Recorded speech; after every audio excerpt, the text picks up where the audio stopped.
Hey YouTube friends, artist Jamari here with another Wild Roots art video. Today I want to do another face-to-face chat. Let's talk about moving abroad, especially if you're an American. That's the perspective clearly that I have the most because I'm an American. I've had other friends that were international people that traveled abroad, but their experience is very different. It definitely depends on where you come from as to, how you're going to approach traveling abroad. So you want to move abroad and you don't know what to do, you don't know where to start. If you've had the chance to watch my other video, which is linked below, where I talk about up and moving to Belize, sight unseen, never had been there before, then I have some experience in this realm and on this subject, right? Because I myself moved outside of the States for 7 years. I would come back and visit for, different periods of time throughout that 7 years. But for 7 years, I lived in Central America and I had never been there before. So, I can understand how it feels to want to do something, but to have those nerves and still be a little bit afraid. And I would hope that some of my tips or some of my experiences will help you push through that fear and try whatever you want to try. So moving abroad can be frightening. I had wanted to travel and move abroad for a very long time before I got the opportunity to do it.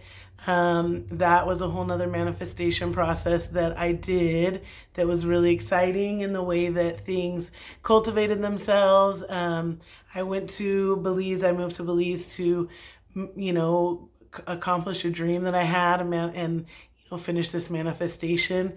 But I had never been abroad. I mean, I'm originally from Washington State, so I'd been to Canada a bunch of times. And, as an American, I had been to like Mexico, I think as a young kid. I don't really remember, but I've heard my parents talk about it. But I had never, as an adult or on my own, moved out of the country or even like went on a serious vacation. For me personally, it was better that I just moved because I fell in love with Belize and I would have never wanted to come home if I would have, just went to visit. So, but that's not everyone's experience, right? I think you kind of have to know yourself to know if you could handle just moving somewhere and getting rid of all your stuff like I did and just throwing caution to the wind. It takes a certain kind of personality. It takes a certain kind of person to do that. So if you're not that type of person, that is okay. I don't recommend that for everyone. I think that if you are an adventurous person or like me, a high sensation seeking person, and you can accomplish it in a way that makes you feel comfortable and safe, then do it. But if not, and you're considering moving abroad, or you've seen all these people that have moved abroad and are living their best life and you want to give it a try, like I agree, give it a try. These are my tips. If you're not the type of person like me that can just up and move, I would say go there and visit. Living abroad, I got much more of an understanding into this than I would say me personally, because the way that I did it was my individual journey, but I met people every single year that wanted to move to Belize or were going to move to Belize or came there and bought property. And so even just like reflecting on their experiences, that's where this information comes from. Not just from my own personal experience, but also from, seeing other people that did this too. So first of all, I would say go on vacation to wherever it is that you're thinking about moving. Like not a weekend, not even a week or 10 days. I'm talking about like 2 weeks minimum. I think really it should be a month minimum, but not everybody has that in their budget. If you have to go for under a month, then you need to go more than one time. And there's reasons for this. Whenever you go on vacation somewhere, it's the best. Everything is the best feeling. A lot of the places that we vacation as Americans, the people that live there are used to tourists coming. And so of course they're friendly. They're, it's just this kind of not cultivated experience, but like, a certain type of experience that you're going to have on vacation. Vacationing somewhere is very different than living somewhere. And it's always great on vacation. You know, vacation is great. Like, you're going there to spend money, you're going there to learn about culture, try new food, try new experiences. So overall, vacation is great. Like, you're just in a certain kind of vibe. So if you go on vacation somewhere and then you love it and then you think, oh my God, this would be the best place to live. But that's not always the case, right? Just because somewhere is great to vacation does not mean that it's a great place to live. Sometimes the vacationing places are very protected by the government, by the town, you know, whatever the town council is, or whoever runs the towns or the communities or the village. They put the certain levels of safety into these spaces, and especially up that safety during high tourist, high peak seasons. But living in a different country, there's going to be like things that, you know, maybe you didn't know about going on vacation. So this is why I think you should go for a minimum of a month. If you have to go for like 2 weeks, then make it 2 weeks like 2 times or 3 times. So even if you go for a month, I would say go for these periods of time in 2 different seasons or more if you can afford it. You know, I mean, who's rolling in the dough like that? Some of us, some of y'all. But if you can't, you at least need to go. If you're thinking about moving somewhere, this is what we're talking about here, moving, okay? You need to go there 2 times during 2 different seasons. Because what you're going to experience during one season, or like the peak tourist season, or the tourist season, or, you know, when most people travel there, is going to be very different than what you're going to experience when there are not tourists there and when that isn't happening. So to go during 2 different times, you'll get to see more of a perspective of how it is all year round. You know, I moved to Belize, and so it had certain levels of tourism, high tourism, especially in certain places, and especially certain times of year. So I would see time and time again people that would come there on vacation, fall in love with it, literally buy property or buy a house or something, like invest serious money before they knew if they really, really liked it, and then would come back to retire or to live, and it would not be what they expected, and they would be stuck or have to sell or, you know, be in this situation that they didn't plan for. And I saw this time and time and time again with people who came to Belize and fell in love with it, because it's a place you fall in love with. It's amazing. It's wonderful. You know, it's beautiful. The people are so great, and it's just a wonderful place. It's easy to fall in love with it. But it is a ghetto paradise, and there are certain times of year where their money is not flowing like that, and it gets very dangerous, and people are desperate. Desperate people do desperate things, and so scary things happen. Scary things happen to people I knew. Scary things happened within the community I lived in. Scary things happened, okay? So, you know, you want to know. You want to know what you're getting into before you invest a bunch of money. That's what I'm saying. So if you can, go vacation there 2 times at least for 2 weeks, if not like a month and a month. But see, the longer that you're there, the more you're going to see. Once you're like have done all the things, or ran out of money, or just like more chilling and relaxing and really scoping out what it's like, you know, that's why that longer period of time is going to be more of an insight. Because a short trip, like you're doing stuff, go, it's fabulous, go home, oh, that was wonderful. But if you're there for an extended period of time, like 2 weeks to a month, then you're going to have downtime. You're going to have time where you don't really know what to do. And then you get to really feel like, does this feel good, or do I not like this, or how does it feel, right? So check it out. Check it out for a period of time before you invest. Now, language is something different. I moved to a country that spoke the same language as me, although there was strong accents and different dialects and different meanings of things, and it was in a lot of ways like learning a different language. It was basically English speaking. So if you're going to a country where you don't speak the language, that's okay, you know. I think then you want to start when you go there to a place that is going to be more tourist driven, where there's more international people go in there. Like, I wouldn't recommend moving to a country you don't know the language and then moving to a rural village or something like that, because it's less likely that you're going to find people that speak your language in more rural parts of countries. Where if you are in a city, it's more likely that you're going to find somebody that can help translate for you or help you with those things. It doesn't take very long. I've heard from so many people that have moved to other parts of Central America where it's Spanish speaking, that it doesn't take long before you learn a new language. I've heard that it takes about 4 months typically, when you're deeply immersed into a culture, to learn a new language. So if you're brave like that and that's something that doesn't intimidate you, or you want to learn a new language, like, I've always said that I love Mexico so much, and I've always wanted to learn Spanish. And so that's something that I joke about all the time, that like, the only way I'm going to learn Spanish is if I just move to Mexico for 6 months, you know? And it's something that I want to do still someday, so you never know. You know, I would say try to learn as much as you can just to get around before you go there, like the basics of the things that you need, you know, taxi, bathroom, food, hotel, you know, how do you get around? Like, find the ways that you can communicate those things. Luckily, we also live in a day and age where there's like translators in our hand with our phone.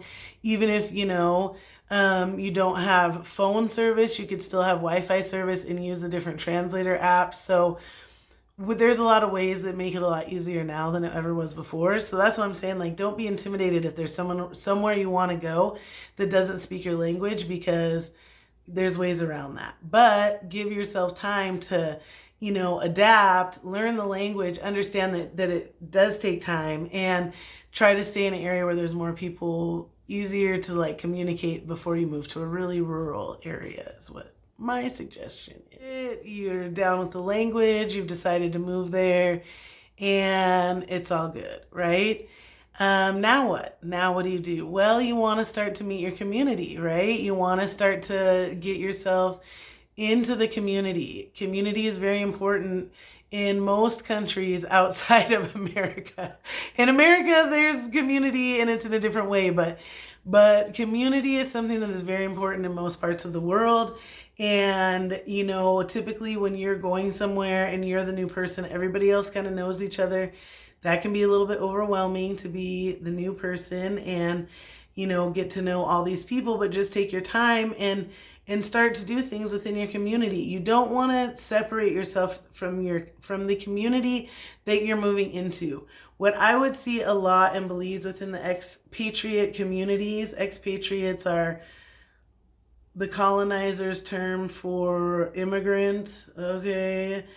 I don't really agree with it, but that's what they're called. And there's, you know, typically within any kind of foreign community, there are expats is the short term for it, expatriates. And they will a lot of times kind of cohabitate together. They'll have like bars or restaurants or certain things where they'll go. I saw this, you know, in a lot of different places, but what I would see is when you separate yourself from the community, you don't become a part of that community. There's no reason for those people to really respect you. And you're going to become more of a target for things like crimes or different things like that, because they don't know you. They think you're coming there with a lot of money, and there's just not that connection. A lot of crazy things happened to people that I knew. Scary things, horrible things, you know. I knew people that were murdered, and crazy, horrible things would happen. There were periods of time where I did not feel very safe as a single woman in a foreign country by myself. But what kept me safe was that I was friends with the community. I was a part of the community. I had went there with a friend who had already established herself, and we ran a school and did all these youth-oriented things, opened a library, worked with the kids, knew the parents, you know, would go out to the local food places and bars and hang out. I knew the people. And so what was different from me than the other expat people that I knew that had horrible things happen is they were a part of this separate community. And so they were more of a target. So I say, like, And of course it's easier to communicate with people that are going through similar experiences. So I'm not saying like don't go to the expat places or don't befriend those people, because you're gonna find commonality with those people. You're gonna find people who have similar experiences or left, or from the same country you're from and left for similar reasons or whatever. But I'm just saying, don't let that be your only community within wherever you're moving to, because typically those expat communities are separate from the actual community of the local people that are there. Now, this one will be harder for some people, and but it's going to be hard for everybody in one way or another. But the biggest thing that I would see over and over again, and was even difficult for myself, is comparing wherever you've moved to where you came from. Now, comparison is a natural human response. We compare all the time. That's just a part of us as human beings. We compartmentalize things and we compare, it's part of our thought process.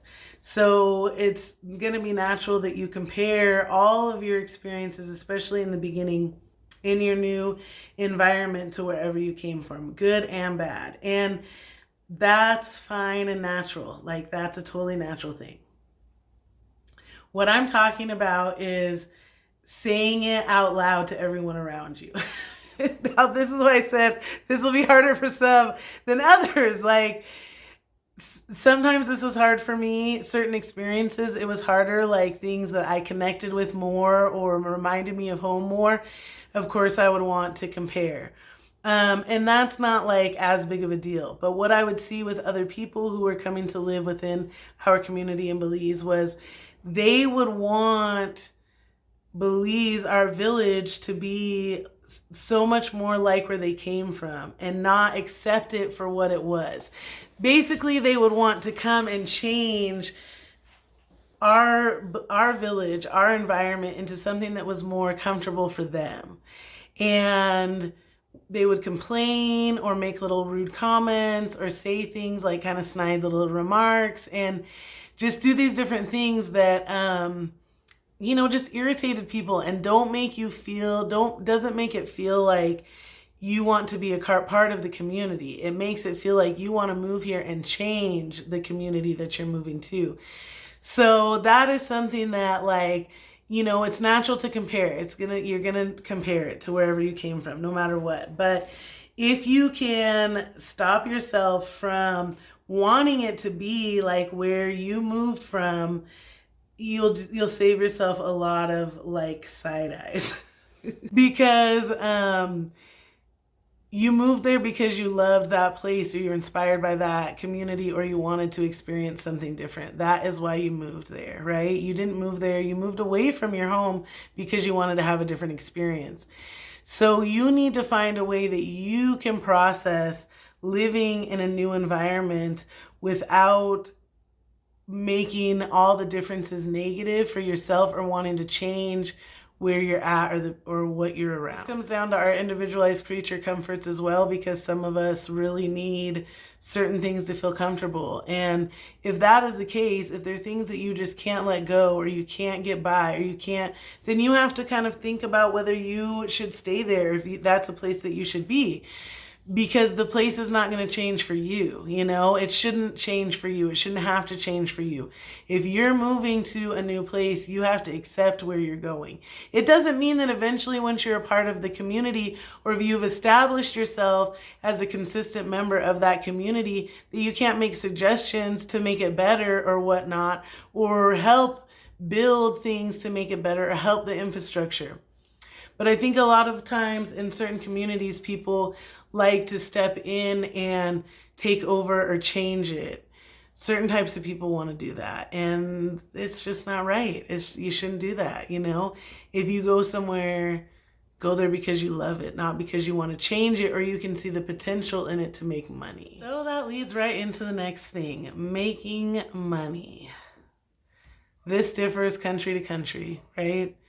Some countries, I don't know, there's different ways to make money. But what I'm going to say is, Typically, if you're moving to a different country, you need to have your own money to a certain extent.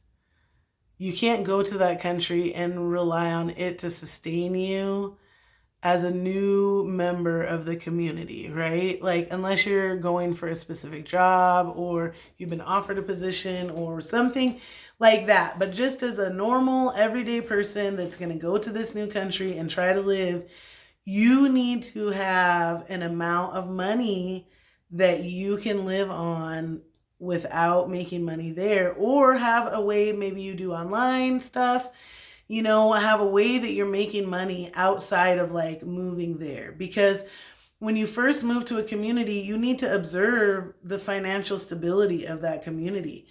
Like I said, there's different seasons and different times, different periods where there's a lot of abundance in some communities, and then when there is none.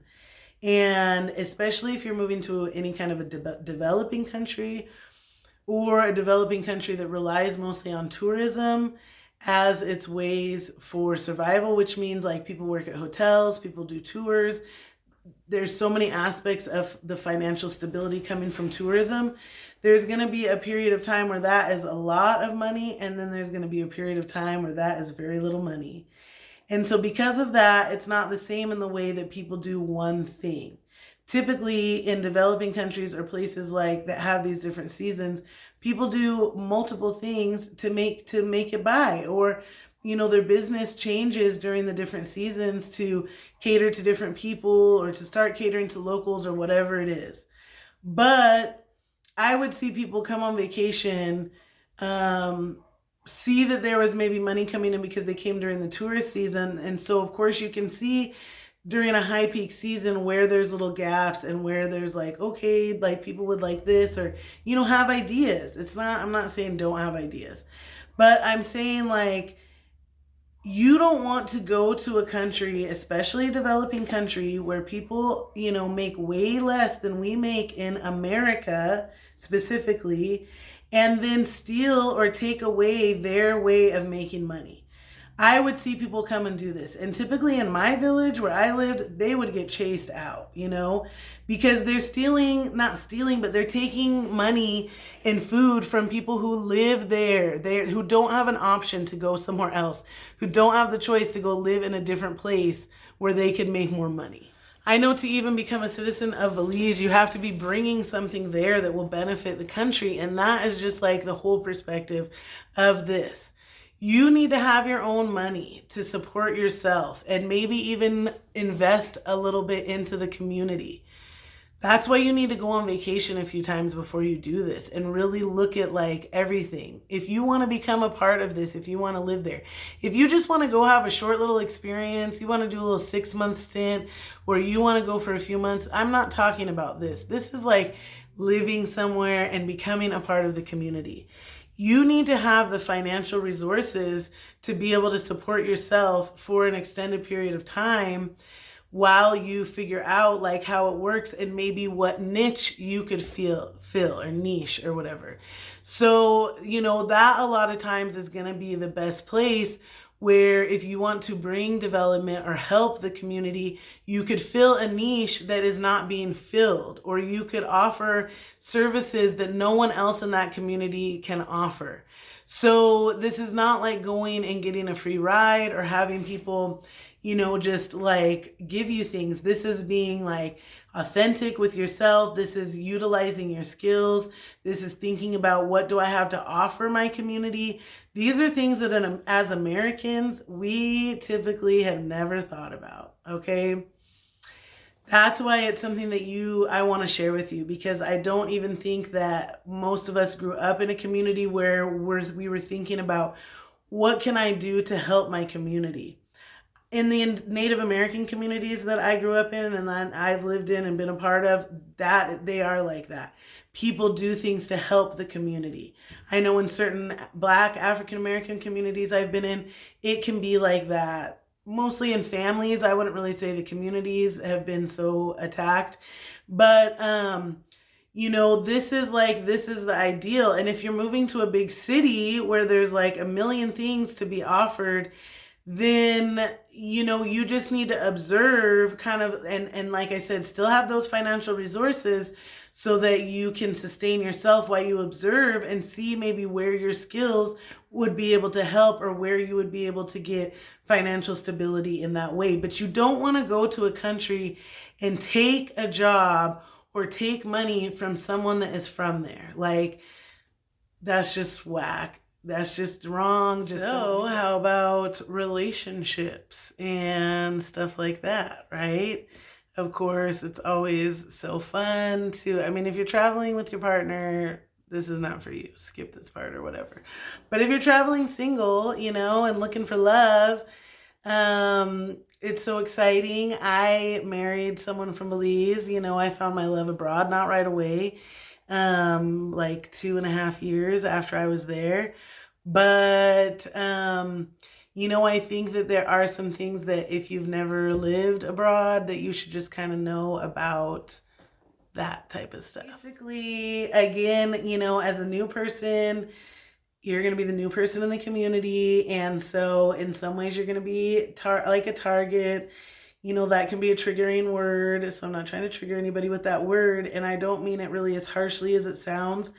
But everybody's going to know you and you're not really going to know anybody. And, you know, this is kind of where, like, you need to trust your inner intuition and just use common sense, because there are people who live in these tourist communities who, like, they target foreigners, you know, they target those people. They seduce them to get money or to get all different kinds of things. That's a whole nother topic, right?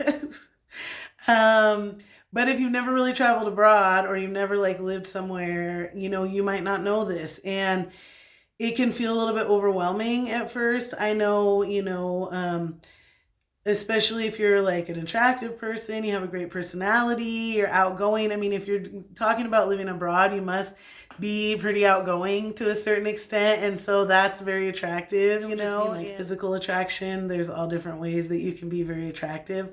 So if you have an attractive personality, people are going to be drawn to that.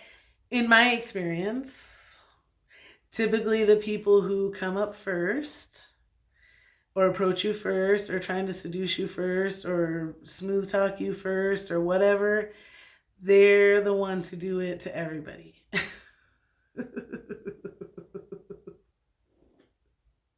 So, you know, take it or leave it. It doesn't mean like you don't have a connection or whatever. I'm just saying, like anything else, people that are very bold are going to be the first ones that come up. They're the ones that have done it a lot of times. I mean, that's true with anything, you know? So it definitely doesn't change it in this scenario. Just to be aware, because typically when you move abroad, you're trying to meet people, you want to have those connections. And so, you know, of course, the first people that come up, we're going to be excited to try to get to know them. And it's not that you shouldn't get to know them or to make you feel paranoid or anything like that. Just so you are aware and you don't get suckered in and you just have a little bit of a guard up. This is what I'm talking about with common sense. Because just like in America, where there's certain vibes that you know, or certain behaviors that you know, if someone's kind of acting like that, then you need to watch out for these certain things. That's a universal thing. Humans are humans. And sometimes because the culture is different, it feels different, the people are different, maybe they're more welcoming, we let our guard down and we don't use the common sense that we would use where we come from. And it's very important to just use common sense everywhere you go. Just because you're in a different country or different, you know, culture doesn't mean you don't need to use common sense. You still should trust yourself and trust your gut. And, you know, if other people are kind of warning you about certain people, trust that. You know, sometimes it feels like hate or people are hating, and sometimes there are definitely haters in every community, but there are predators in a lot of communities too. So, you know, just take it like that. Like, just use common sense. It doesn't mean you can't fall in love. It doesn't mean you can't meet amazing friends. It doesn't mean that you should be paranoid of everybody. It just means use common sense and understand that Typically in a tourist place, the first people that come up are the ones that go up to everybody. Okay, this is one, again, that might be harder for some than others, okay?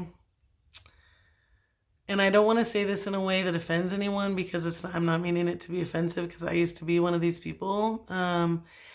But you don't want to be smiling in everyone's face all the time, I guess is the best way I could say that. And what I mean by that is in America, we do this fake smiling, I'm fine, everything's great thing all the time. And in a lot of other places, that's viewed as just what I said, fake. It's viewed as this phony behavior. And it again can kind of make you a target for people that want to take advantage of you or get over on you somehow. Moving to a new community, you don't know like how some people hustle or what their true intentions are, you know? So, you don't, I have resting bitch face. Just like that. So I didn't, it's like most of the time in America, if I'm not smiling, then people think I'm just this stuck up person, And so of course, when you're in a new community, you want to be perceived as friendly. You want people to think you're friendly. And so you want to be smiling and, just kind of like giving that like approachable vibe. But that approachable vibe makes you a target. Again, I'm not trying to trigger anybody with that word, but it does, because people, the hustlers, the tricksters, the people, the con artists, they travel too. They reside in these different communities too. Maybe they're looking for a come up too. And so if you're too nice, they see that as a weakness. And it really is a weakness because it's kind of people pleasing. But it's like a cultural thing here, but in other places, it is really seen as a weakness. And it makes you a target because you won't say no, or you'll let people get away with things that they know they couldn't get away with someone who wasn't like that. So this doesn't mean that, like I said, you have to be mean or have resting bitch face every minute. You can still smile and be kind and polite, have manners. But it does mean that you don't want, again, use common sense. You don't want to be letting people perceive you as someone who's weak or that they can take advantage of or, manipulate or con or whatever. You want to protect yourself. You want to make sure that you're safe. And, you're the main one. If you're going somewhere where you don't have friends or family, then you really need to protect yourself and be cautious of, who you're around and kind of what they're seeing, because people that see weakness are going to take advantage of that. It's not anything personal. It's just opportunity, basically. So this one may seem obvious, but it was something that was difficult for me in the beginning, and because I just didn't know, and that is to learn the seasons of the place that you're in, and how the locals like operate within those seasons, because there were times where I lived where we would have no water for extended periods of time, or sometimes where the power would go out in the stormy season for extended periods of time. And so if you were living like an American and thinking you're always going to have water and you're always going to have power, then when you'd go to do stuff, it would not be available and you'd be feeling really stuck. So you want to learn to adapt to those local phases of things. That's why, again, it's kind of good to go visit or go vacation during 2 different seasons at least. The high season of tourism, if it's a tourism place, and the low season, definitely. So you can see kind of how people are living, because it is typically very different between those different times. And there can be like ways that you live that are very different. I know now, living in Belize enough time, there's certain parts of the year that I don't want to live there, that I need to not be there because it's too intense. And maybe where you live, there's similar thing, or where you want to live, there's similar things. So, just if you move there, you want to start to adapt to the seasons and the ways that the locals do, and observe them and like what they're doing. And, are they stocking up water? Are they putting dirt in their yard because it's going to rain? Are they, doing their laundry at a certain time? Like, there's just a lot of things that, may be different than where you're at. And so you just need to observe like how those seasons work. It's similar with the food. I guess in probably other modern countries, they have food all year round. But if you're in a developing country or smaller country, things are going to be seasonal. Food is going to be seasonal. You're not going to get every food all year round unless you're, paying a lot of money or, I don't know, going to some fancy places. So eating, you need to like start to eat in the cycles with the local people too, and find out like what's in season at certain times and all those different things. I love Caribbean lobster, but it's not a year-round thing. There's a lobster season, and then there's a time where nobody's getting lobster. So if you love something, you need to take advantage of it when it's in season, because then it's not going to come around again for a whole nother year. And avocado was one of those things that was very difficult for me because I love it so much, and it's not available year round. It's only available certain times a year. So in that certain time of year, you just eat it till you're just over it. You don't want it again for another year. It's a different way. So those are just the things that you got to slowly start to adapt to. You're not going to be going, of course, at first you'll probably be eating out a lot because you just be getting used to the new cuisine and all the stuff. Maybe you don't even know what to buy. Maybe the food's in a different language, and so you don't even know what to get yet.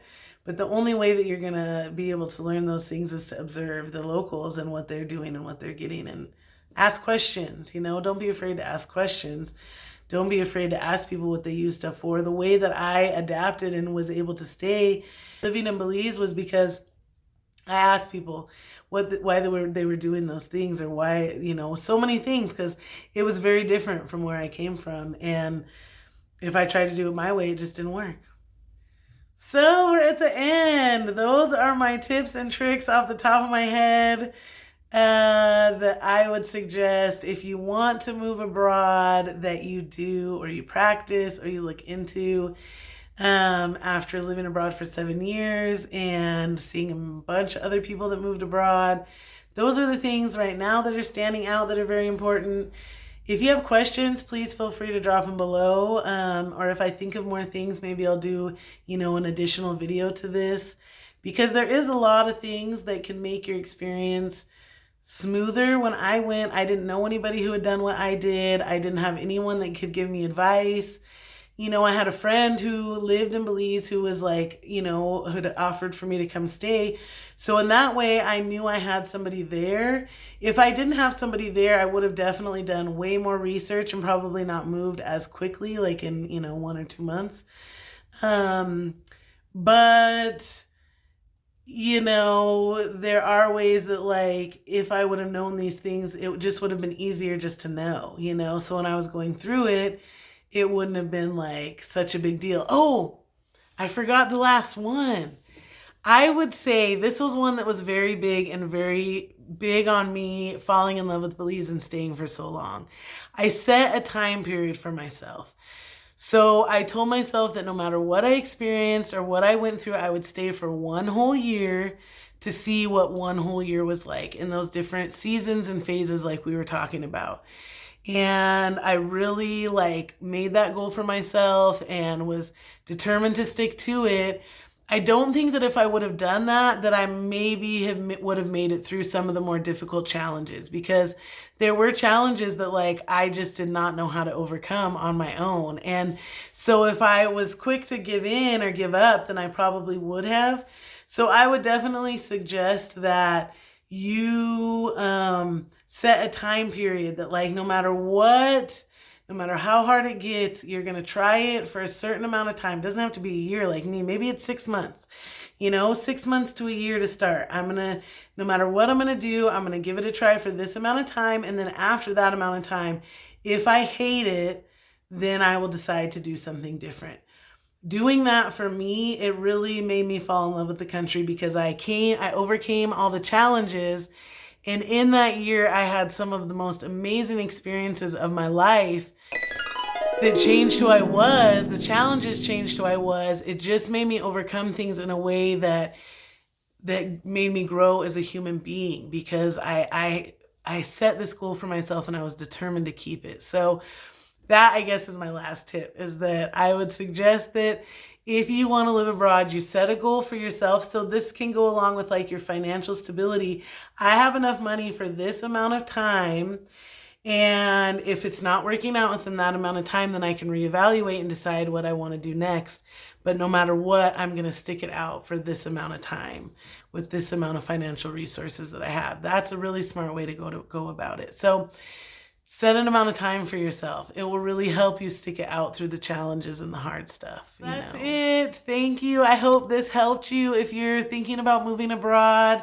You're kind of on the fence about it. This gave you some valid tips that you could use, some valid ways that you could start that process for yourself and feel safe and comfortable in making that decision, because you're an empowered person and you create your reality. So you deserve to live wherever you want or have whatever experiences that you want. Again, you can always manifest. A part of even my experience moving abroad was manifesting that. So always use the power of your mind to cultivate a really beautiful experience. If you have any questions, please put them below. If you've had this experience yourself, I would love to hear about it. If you have any tips from living abroad, please share them with everybody so that we can all live our best life. And until next time, peace and love.